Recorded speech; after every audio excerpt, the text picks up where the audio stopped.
Bonjour, Jérôme Pellet, frétois depuis 15 ans et designer. On m'a confié, entre autres, la création de la nouvelle identité de notre paroisse, Cormeilles-la-Frette. Je ne suis pas le seul à avoir été sollicité, mais on est plusieurs. Et donc moi je suis designer et à travers le cahier des charges qui m'a été donné par le Père Jean-Eudes, différents mots-clés qui m'ont permis de mettre au point une image que je ne vais pas vous expliquer par le menu parce que ça serait enfermer chacun d'entre nous dans une explication et vous n'auriez que mon explication à l'esprit. Au contraire, une identité, c'est bien, dans le cas qui nous occupe, c'est que chacun y trouve son bonheur, son explication.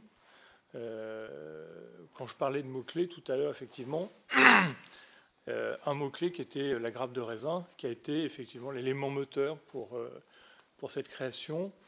Et ce qui est intéressant, c'est que c'est un élément qu'on retrouve dans l'héraldique de la Frette et de Cormeilles, ce qui est quand même pas mal.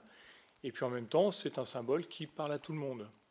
Alors quand je dis à tout le monde, ce n'est pas simplement à nous chrétiens, dans notre identité chrétienne, mais également sur ceux qui sont alentours et qui vont voir cette grappe de raisin avec cette lumière, enfin bref, tous les symboles qui peuvent y être, sans être quelque chose de trop chrétien, avec une présence de la croix trop importante, même si elle existe, si elle est présente.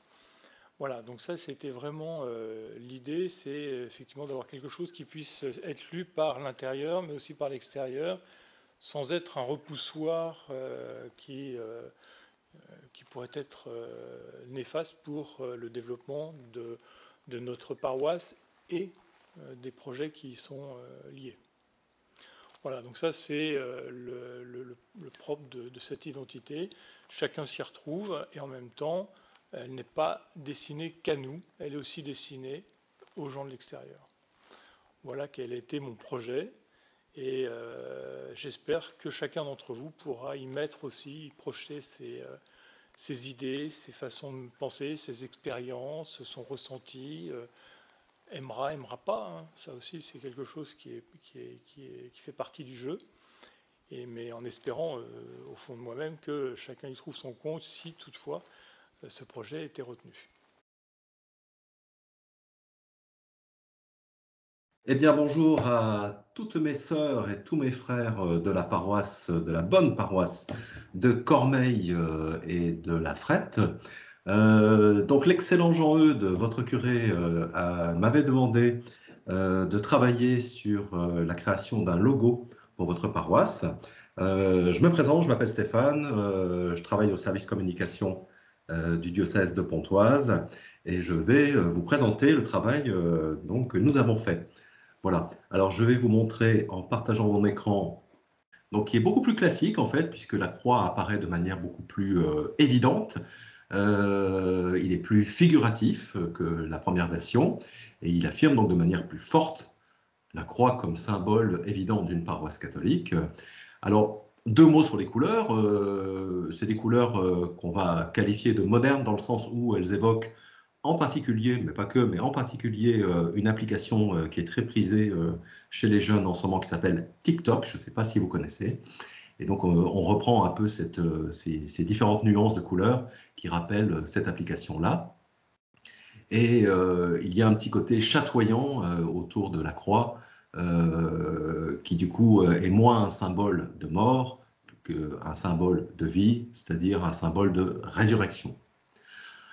Les formes de ce logo donc, sont rondes, circulaires, elles sont enveloppantes, résolument simples, et elles manifestent la plénitude, l'abondance, la douceur, la vie en abondance.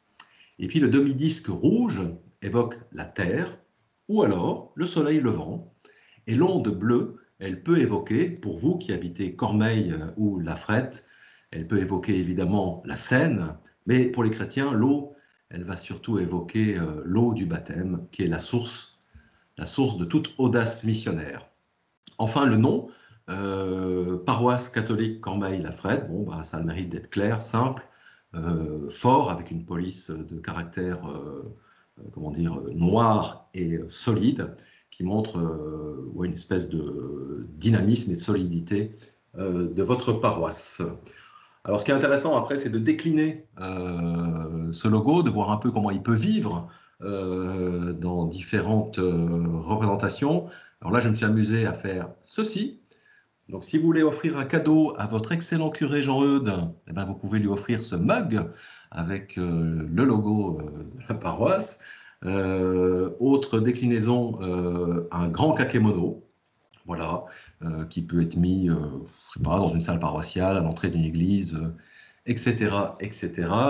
Et puis enfin, voilà, la carte de visite, grand classique de la communication, ou la carte de visite de votre curé avec le logo qui permet de bien positionner votre paroisse avec tout ce qu'on avait dit auparavant. Voilà. Je vais terminer par vous souhaiter un bon temps. J'ai cru comprendre que vous alliez faire des votes. C'est très heureux qu'il y ait de la démocratie au sein des communautés paroissiales et je salue la belle initiative de votre paroisse de procéder de cette manière. Je vous souhaite de passer donc un bon moment et puis j'espère vous voir en vrai à l'occasion. Au plaisir!